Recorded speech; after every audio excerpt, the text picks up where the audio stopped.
திருவற்றியூரும் திருவாரூரும் வாரியார் அடிக்கடி சொல்றார். சென்னை நகரத்தை பொதுவா புயல் தாக்காது. ஏன்னு கேட்டா திருவற்றியூரில் இருக்கிற பாம்பன் சுவாமிகளும் திருவற்றியூர்ல பட்டினத்தாருடைய சமாதியம், திருவாரூர் பாம்பன் சாமியும் சென்னை நகரத்தை பத்திரமா காப்பாற்றுவாங்க. அதாவது புயல் வந்தா விட்டு அந்த பக்கம் வடக்க காக்கிநாடா போயிடும், இல்ல இந்த பக்கம் இது காய்காப்பக்கம் போயிடும் அடிக்கடி சொன்னார்.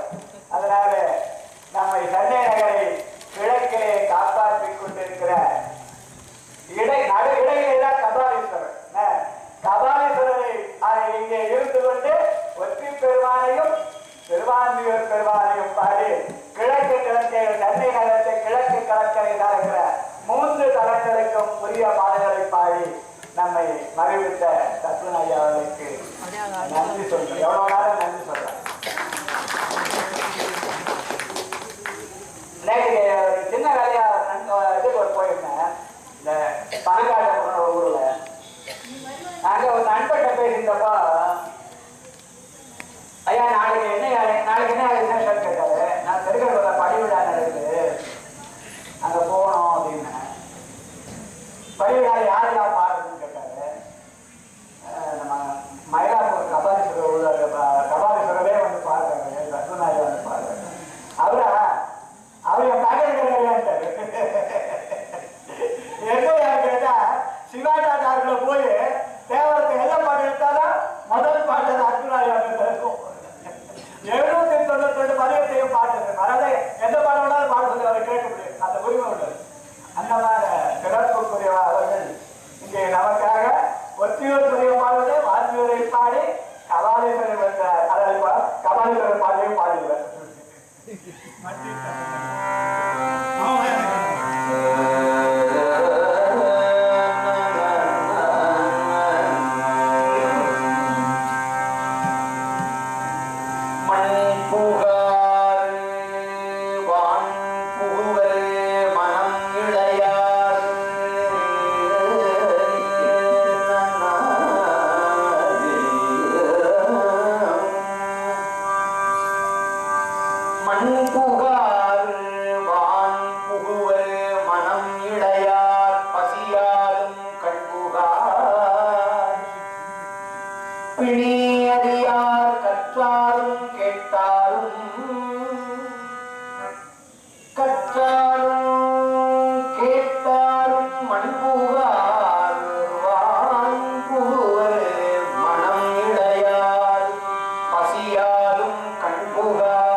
அடல் ஆஞ்சேரூர் வடிகள் அடிவரவி நடமாடல் காணாதே போதியோ பாவாய் மதிவிழா வீதி மடரந்தார் மாவிலை கரிதிழா கண்டான் சவாரீச்சரம் வந்தான் பலிவிழா பாடல் செய் பங்குனி உத்திரனான் ஒலிவிழா காணாதே போதியோ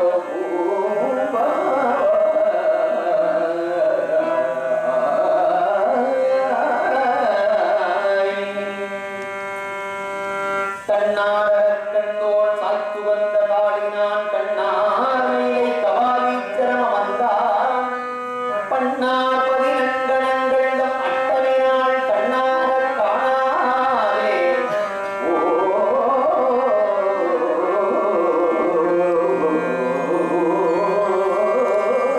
ஓதியோ பூம்பாவாய் நற்தாமரை மலரே நான்முகனும் நாரணனும் உற்றுவாங்கு உணர்கிலா முக்தி திருவடியை பற்றார்கள் ஏற்றும் கபாலீச்சரம் அமர்ந்தான் புற்றாப்பு காணாதே பொதியோ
இந்த மாதிரி லாங் பிரேக்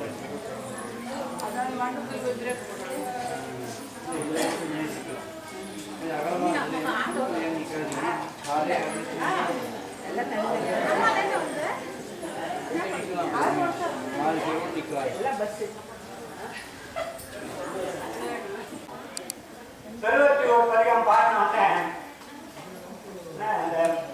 ஐயா பாட்டு அந்த பாட்டு அதை பாட சொன்னோம் மனவேணும் தோழி பற்றி உடம்பு ரெண்டே அம்பாரம் சுருக்கமா பாடுவோம் ஐயா உடனே அவங்க திருவான்மையூர் பதிகம் பாடுங்க இடையிலே மயிலாப்பூ அதனால பதிகத்தை பாட சொல்லி பதிகம் முழுசையும் பாட சொன்னோம் என்ன காரணம் கேட்டா அவர் மயிலாப்பூர் வாழ்றதுக்காக அல்ல ஏன்னா தனம் பாடுகிறது அதனால இன்னைக்குதான் பாட்டணும் அவசியம் இல்லை பெருமாளத்திலே பணி செய்கிற புண்ணியம் கிடைத்த பெருமாள் ஆனால் எங்க பாட சொன்னதுக்கு காரணம் அந்த இடையிலே வருகிற பாடல் மலிவிழா வீதி மடலல்லார் மாமயிலை கலிவிழா கண்டான் பதிவிழா பாடல் செய் பங்குனி உத்திரனாள் ஒரு விழா காணாது போதியோ. அந்த ஒளி விழா என்பதை திருக்கூட்டத்துக்கு நடைபெறுகிற விழா இல்லையா? இதுக்கு ஒளி விழான்னு பேர். ஏன்னா அதுக்கு திருமுறை இன்னிசை இந்த 4 நாளும் இங்கே ஒலிக்கும். ஆறுமுகத்தை ஒட்டி 4 நாட்கள் இங்கே அந்த திருமுறை ஒலிக்கும். அதனால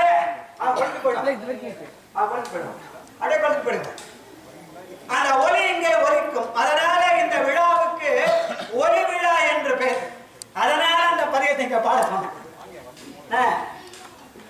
1905 தொடங்கி தேவார இசைப்பள்ளி நடத்திய இந்த சிவனடியார் திருக்கூட்ட சார்பில் நூற்றுக்கணக்கான பேர் பன்முறையிலே பாட பயின்றார்கள்.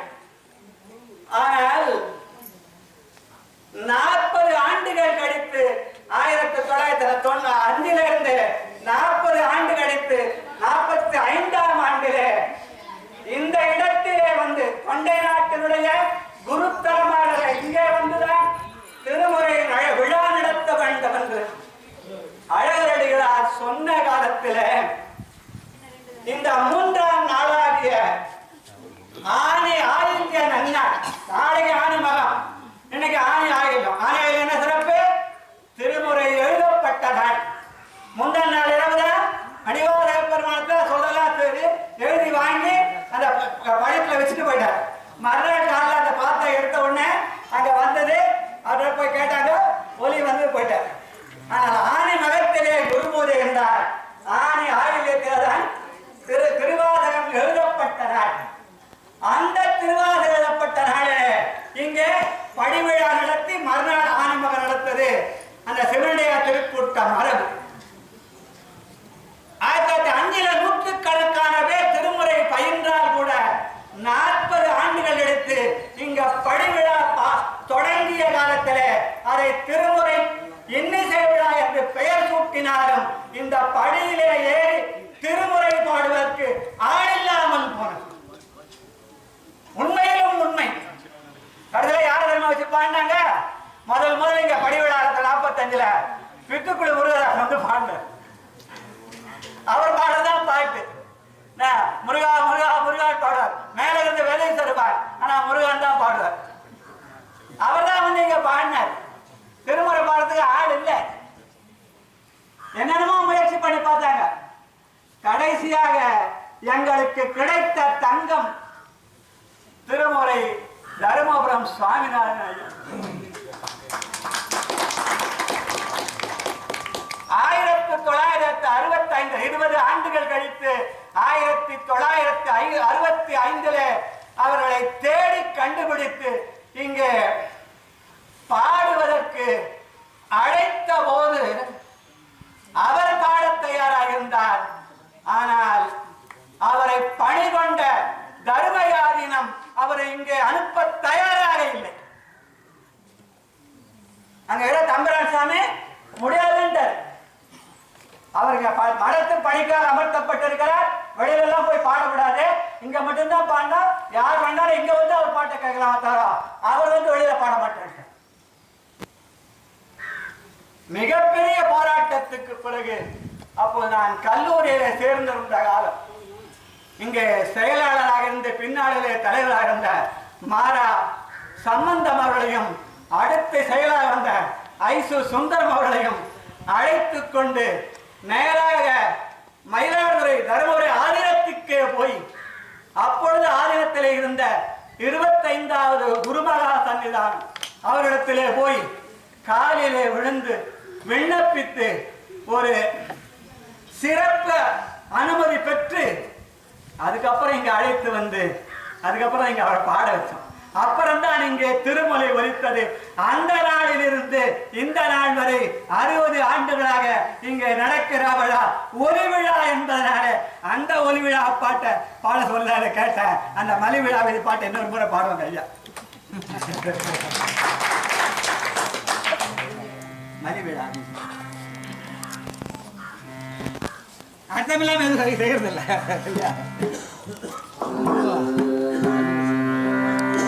Divida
கொண்டாடப்பட்ட இந்த திருமுறை இன்னிசை பெருவிழா 1965 வரையிலே வெறும் ஓசை விழாவாக நடந்து கொண்டிருந்தது. ஓசை ஒலியலாம் ஆனாயினி என்று பாடினாரே அப்பர் பெருமான். 65க்கு முன்னாடி நடந்த அந்த விழாவுக்கு ஓசை விழான்னு பேர். அபாடு பாடுவாங்க, அபாடு பேசின இருப்பாங்க, பாடு வெறும் ஓசையா கேட்கும். யார் என்ன பண்ணான்னு கேட்காது. தருமபுர ஐயா வந்தாங்க நின்று அந்த கர்ஜனையோடு பாடிய பிறகுதான் அது ஒலி விழாவாக மாறியது. அதாவது அந்த பாட்டு ஒலி விழா காணாதே ஓடியோ கும்பாவன்.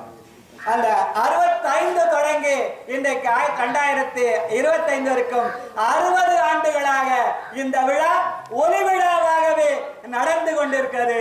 அந்த ஒளி விழாவை சிறப்பிக்க வந்த வாழையடி வாழையற வந்த திருக்கூட்ட மரபிலே நம்முடைய தம்பி சத்குருநாதன் அவர்கள் அவர்களை மீண்டும் பாராட்டுவோம்.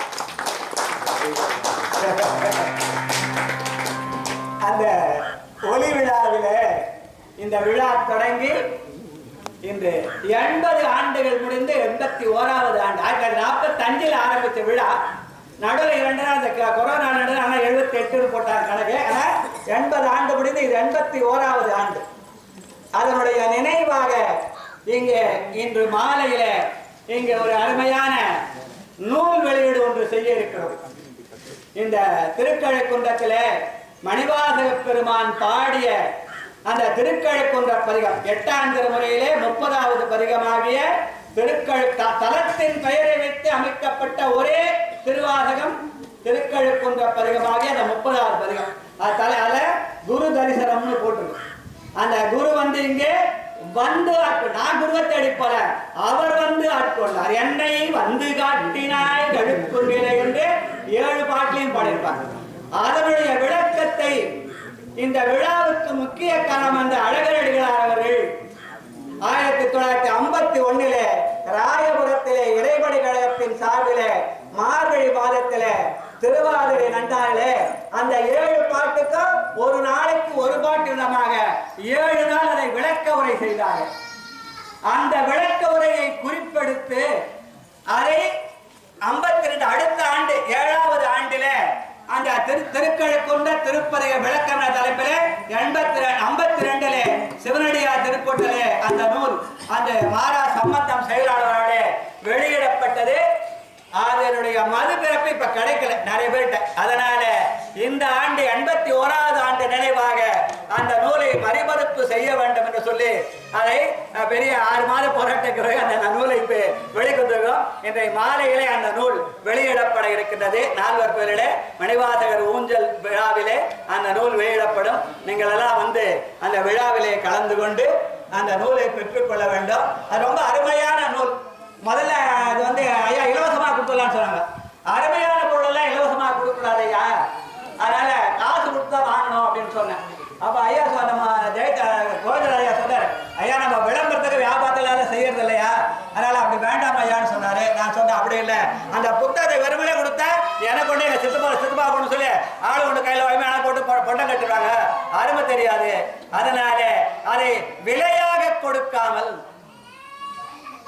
அந்த ஒரு காணிக்கையாக ஒரு புத்தகம் 100 ரூபாய் கொடுத்தா அந்த காணிக்கையை அந்த விளம்பரத்துக்கும் வியாபாரத்துக்கும் நாமல் இந்த விழாவுடைய அறக்கட்டளை அதை சேர்த்து விடலாம் என்று சொல்லி அதற்கு விழா காணிக்கையாக 100 ரூபாய் தருவதற்கு அந்த புத்தகத்தை கொடுக்கலான்னு சொல்லியிருக்கேன். அதனால அது அந்த காணிக்கை பணம் மீண்டும் அந்த புத்தகத்தை மறுபதிப்பு செய்ய அது உதவியாக இருக்கும் என்ற வகையில அந்த பதிப்பை நாங்கள் மாலையில வெளியிட இருக்கிறோம் என்று சொல்லி, அடுத்து ஐயா திருவொற்றியூரை தாண்டி திருமயிலாப்பூர் திருவான்மையூர் படிச்சாங்க. தேர்ந்து சொன்னாங்க திருவான்மையூர் இந்த வழியா வந்ததா திரும்ப அப்படி போனாரு அப்படின்னாங்க. அதனால திருமயிலாப்பூர் எடுத்து திருவான்மையூர் எடுத்து இந்த ஒரு திருக்கழுக்குன்ற பதிகத்தை ஐயா போடுவாங்க.